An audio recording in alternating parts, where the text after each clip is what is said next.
This conference will now be recorded. Good morning, everyone. Todd Gaswick here again, at least here again for those that have seen my previous several video messages. This is the next one in the line. And it is Wednesday, 24 June, a little bit before 9 o'clock in the morning. Have enough coffee in me. Hopefully I'll be on my game here, but I hope this finds you all well. I hope you're healthy. I hope you're not affected by the pandemic. I know several people that have had the COVID that have actually been tested and were positive for it. No one that has been severely sick from it, thankfully.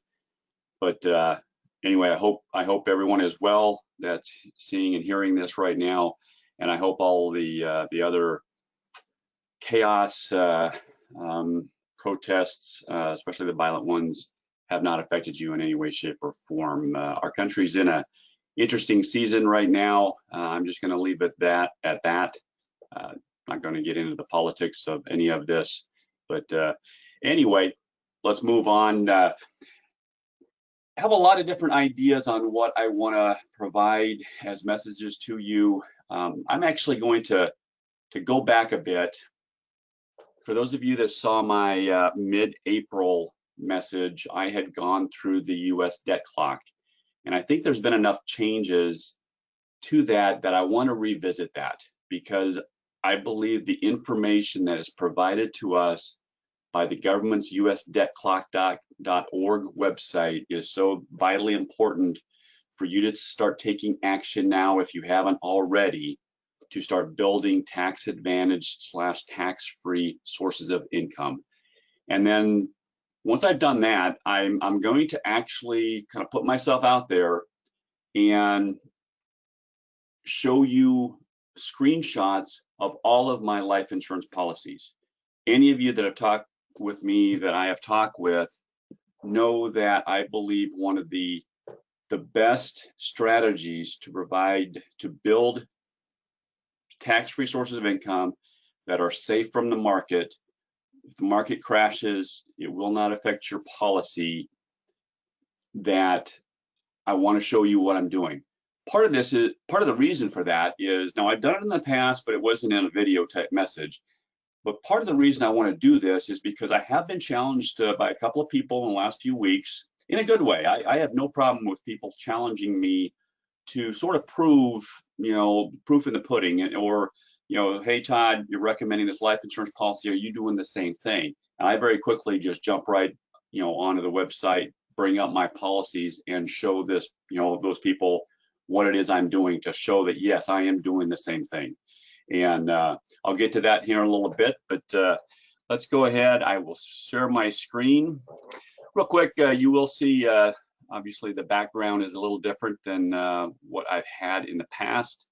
I am in my Omaha office here in La Vista, Nebraska, suburb of Omaha.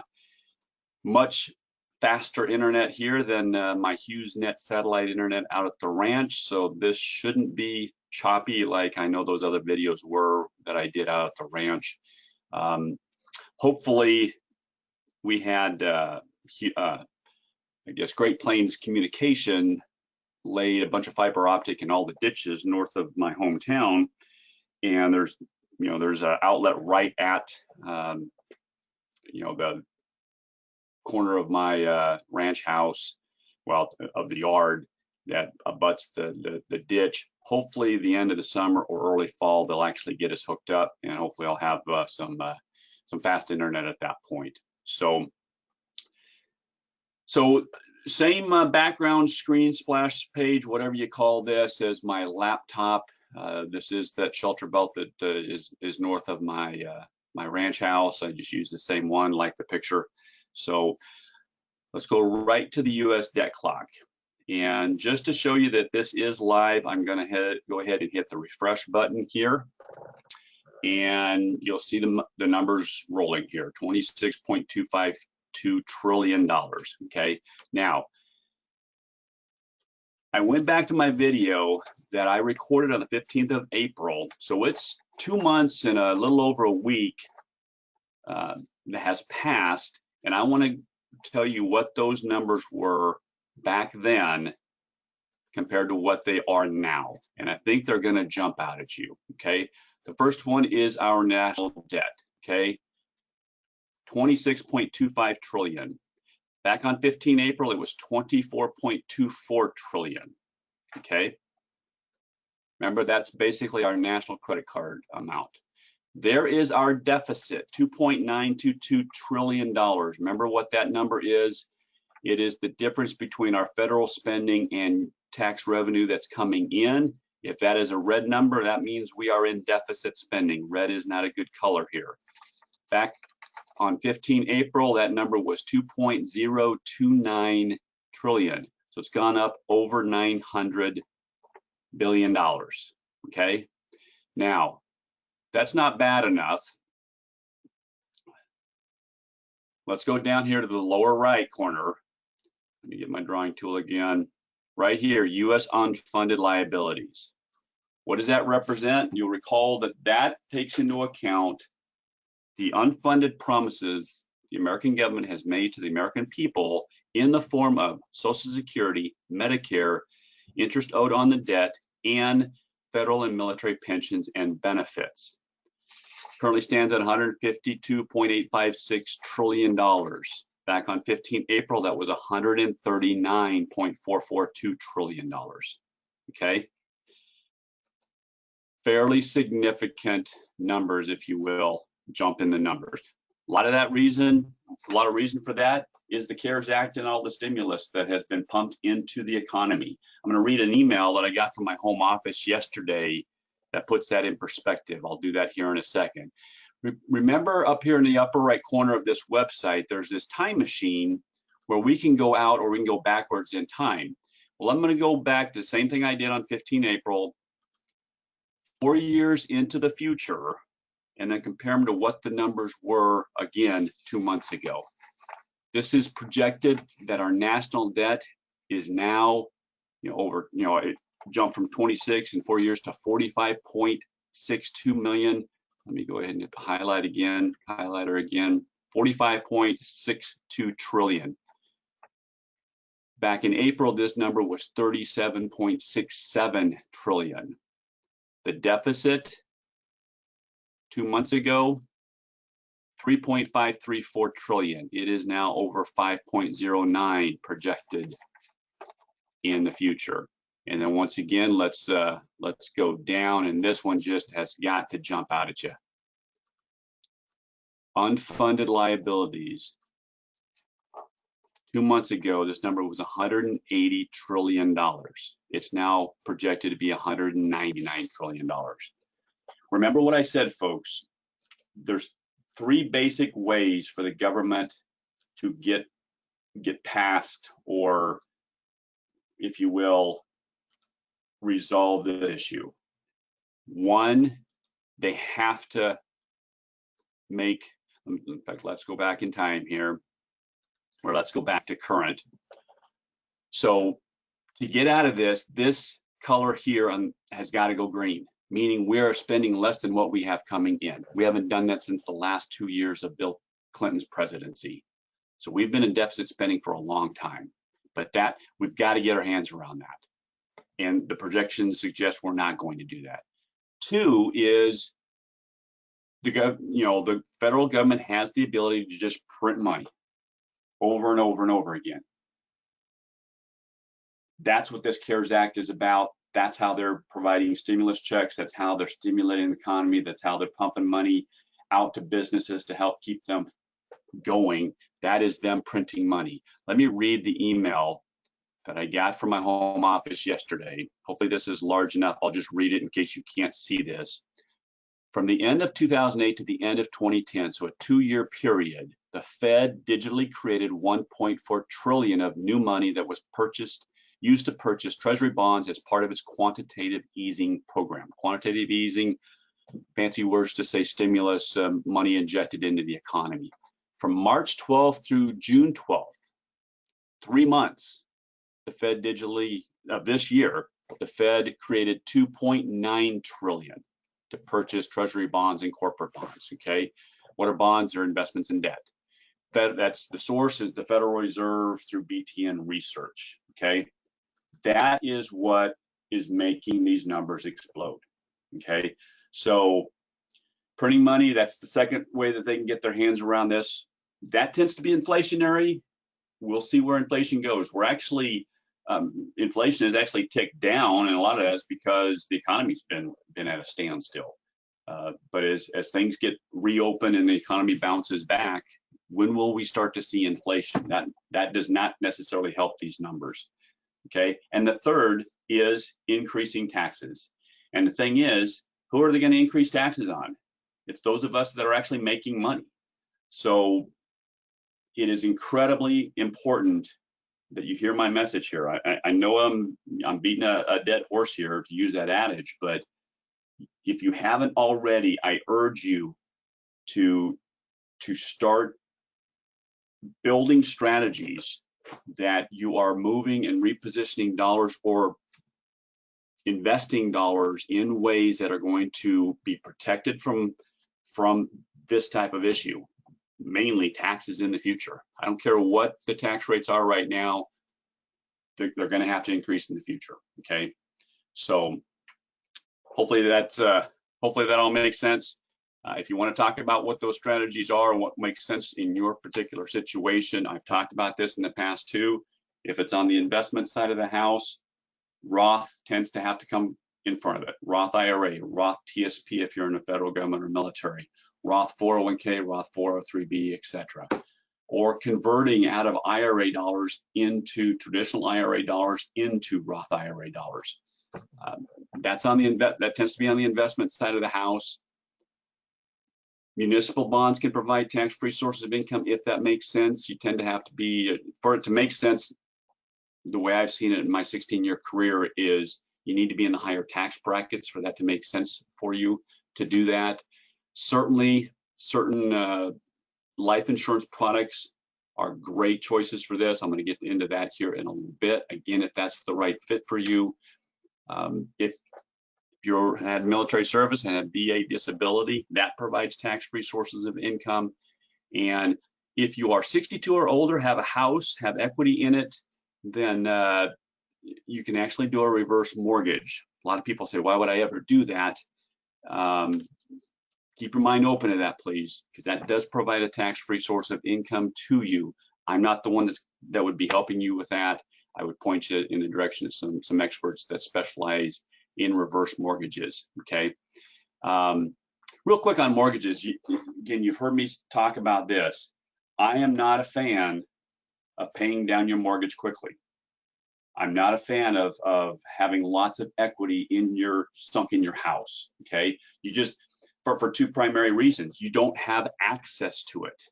You can't, you build, you pay down your mortgage, you have a lot of equity in your house, and you run into a cash crunch, financial crisis. How do you get access to that money? Okay, you have to take out a line of credit or refinance the house to get access to it. Okay, that, in my opinion, is not a good place to be. I won't get too far off track here with this line of conversation, but there are two ways to have your house paid off. Okay, you can have it truly paid off, no mortgage, have all equity in your house, not have a payment, but you have no access to that capital, okay? Or you have the ability tomorrow to be able to write a check to pay off your house at any time because you've got access to the capital. Hopefully it's in a place where it's not subject to ups and downs in the market. That's the other way to have your house paid off. Well, let me ask you, which of those two gives you more control of your money? Okay, so let me hit real quick what I talked about at the beginning, and that was I want to bring up screenshots of what I have for life insurance. And again, the reason for this is I had a couple people challenge me, ask me basically, hey, are you just looking to sell me a life insurance policy, or are you doing the same thing? So now I put these in order. These screenshots I took yesterday. I will go chronological order, and I want to emphasize right from the beginning, I'm going to show you cash value that is inside of them. that I would have access to via a tax-free loan. But I don't want you to look at this and go, well, Todd's just bragging about what assets he's got or the dollars he's got in these life insurance policies. Folks, this has taken me years to build these policies up to this point. And I started my financial plan originally back in 1987. I was, the type of life insurance I was sold then, the old company that I used to work for, are non-participating whole life policies. I don't own any of those types anymore. I've moved all the cash value from those into what I believe strongly into better performing products that give me a lot more flexibility, a lot more potential for the growth on the inside of them, and give me living benefits that those old non-participating whole life policies do not give us, okay? So here's the first one. I'm not going to get into a lot of specifics as to the different types of policies. I've got 5 different policies I'm going to show you here. 4 of them are permanent cash value type policies. 1 is a term policy, okay? Here's the first one. This is a guaranteed universal life death benefit policy. What does that mean? $450,000 of death benefit or face amount, that will never change. But I've programmed this so that when I reach age 62, I'm done paying this policy. I could actually pay it off early if I wanted to, but definitely by age 62, I'm done paying this policy, and that amount of insurance, $450,000, will be there the rest of my life. Does not matter how long I live, okay?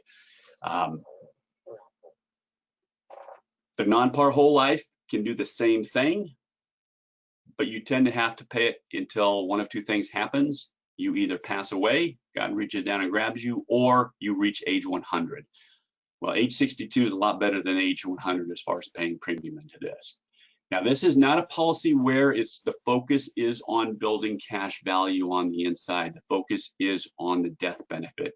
So even though I've had this since 2008, 12 years or so, there's not, frankly, that much cash value accumulated in that policy, at least compared to what you're going to see here in a little bit, okay? So that's my first one. And then the next one, this is the policy that I primarily use to put as much money as possible that my cash flow allows into it to build the accumulation account for tax-free sources of income in the future. This is an index universal life policy. Doesn't matter how much I'm putting into it each month, but this is one that I'm putting as much as I possibly can each month, okay? Frankly, I try to max this policy out. There are rules on how much I can put into this. I max this out before I actually go back and fund my Roth IRAs. Because again, this is not subject to ups and downs in the market, okay? So death benefit currently a little less than $265,000. That death benefit actually goes up every month when I put premium into it. And then also as the indexing occurs, and I'm not going to get into those specifics, but as the indexing occurs, that will increase the value of this as well. Current accumulation value as of yesterday is 65, just a little under 66,000. Now you'll see some different numbers here. Surrender value is about 5,000 less than that. Yes, there is a surrender charge if I if I were actually to vacate that policy and basically collapse it. That would not be the point of what I would do here. If I'm going to take money out of this, I'm going to take a tax-free loan out of it. And the loan is, well, the loan itself does not come out of the policy itself. It's a loan against the company that has this policy. And the money on the inside of this is still doing its thing. The loan doesn't affect the fact that this is still growing on the inside, okay? If you see my previous videos, this is where I really get into the private reserve strategy. This policy provides me a private reserve strategy to be able to borrow using this policy as collateral for other purposes, okay? So that's my second policy. The third one, here's my term policy. Now, this started out at $400,000, and I actually converted 170,000 of that out. I'll show you that policy here in a little bit, but I was able to convert 170,000 of this policy into another permanent policy, but this is a term policy, started out at 400,000. It's 15-year term. There's no cash value in this. It's just pure life insurance. It's there to address near-term issues. I die prematurely.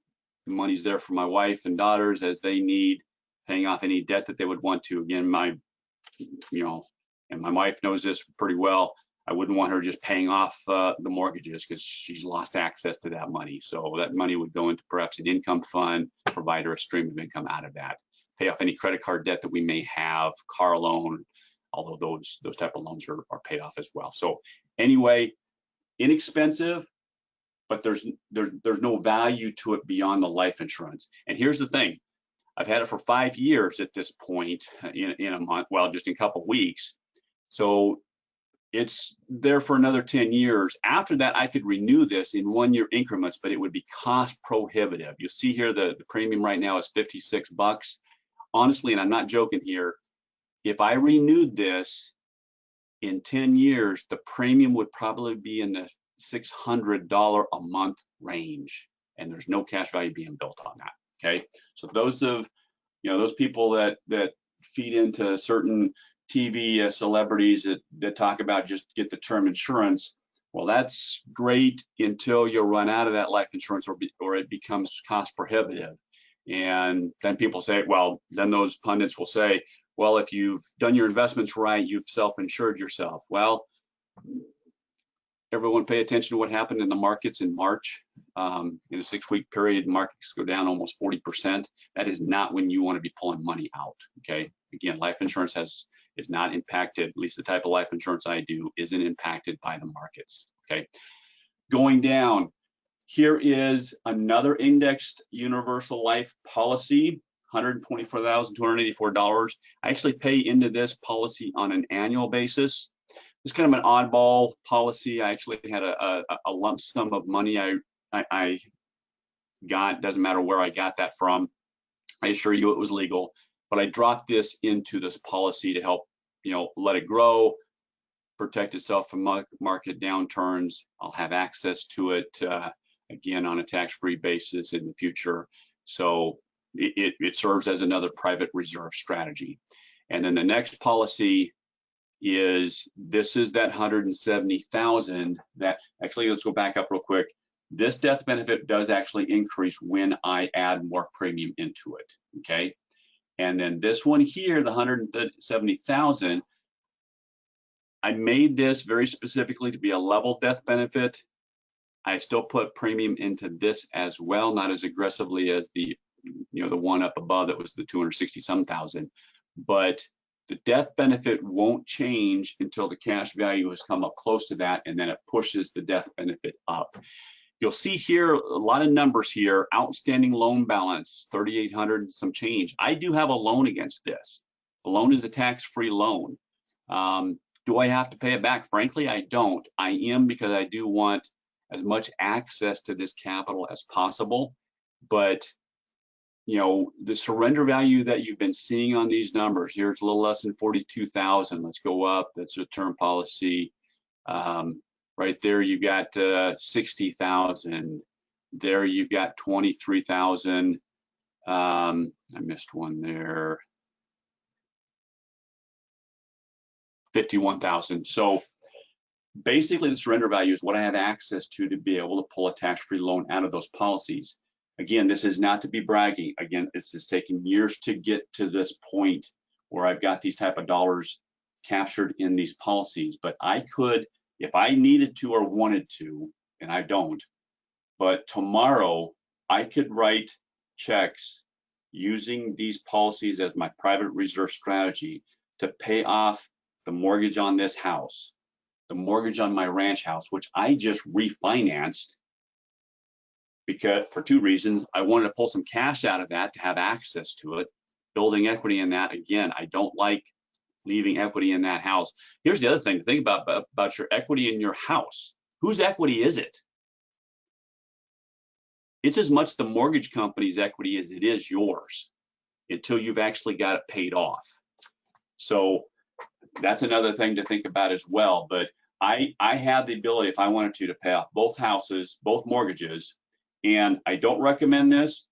I'm actually on my older daughter's mortgage, My name is on that. I could pay off hers as well. That is not said to brag about this. Again, it's taken years to get to this place here, folks, but I have that ability. So again, 2 ways to have your mortgage paid off. 1, pay it off actually, and then have lots of equity in there and not have access to it. Or 2, be in a position to write a check to pay off that house tomorrow if you want to.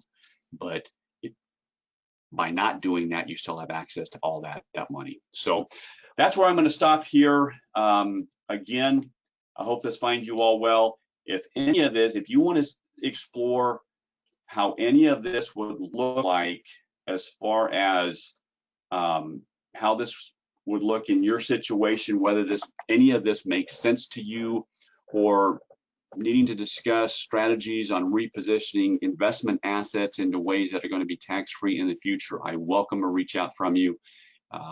If you want to explore what a life insurance policy like this would look like, we'll jump on a shared screen program with GoToMeeting or Zoom right here on our computers. I'll bring up a company's software and I will build what a policy like this could look like right in front of you. There's no smoke and mirrors here, folks. I build the policy right in front of you as to what this looks like. I'll explain how the indexing occurs in there and how the accumulation account builds, et cetera, et cetera. So again, take care. Hope all is well. Look forward to hearing from you.